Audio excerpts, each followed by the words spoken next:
RCB trophy win అయిన తర్వాత next day బెంగళూరులో విక్టరీ పెరేడ్ చేద్దామని ప్లాన్ చేస్తున్నారు. విధాన్ సౌధ నుండి స్టార్ట్ అయ్యి చిన్నస్వామి స్టేడియం వరకు విక్టరీ పెరేడ్ చేద్దామని ప్లాన్ చేశారు. Vidhana Soudha event organised by government, Chinnaswamy stadium event organised by management. Vidhana Soudha event అనుకున్నట్లు మంచిగా స్టార్ట్ అయింది. అక్కడికి సీఎం కూడా వచ్చి ఈవెంట్లో జాయిన్ అయ్యారు. బట్ విధాన సౌధ ఈవెంట్ అయిపోయిన తర్వాత ఆర్సీబీ టీం చిన్నస్వామి స్టేడియంకి వస్తారు.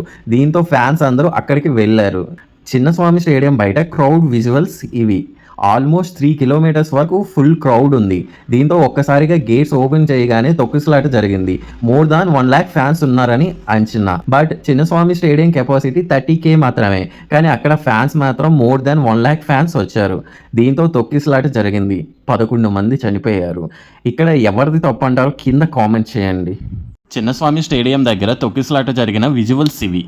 ఇవన్నీ చూసాక పంజాబ్ ఐపీఎల్ ఫైనల్ మ్యాచ్ గెలిస్తే బాగుండేదేమో అనిపిస్తుంది. మరి మీకేమనిపిస్తుందో కింద కామెంట్ చేయండి. మరిన్ని అప్డేట్స్ కోసం మన ఛానల్ అయితే సబ్స్క్రైబ్ చేయండి. Thanks for watching. Follow for more.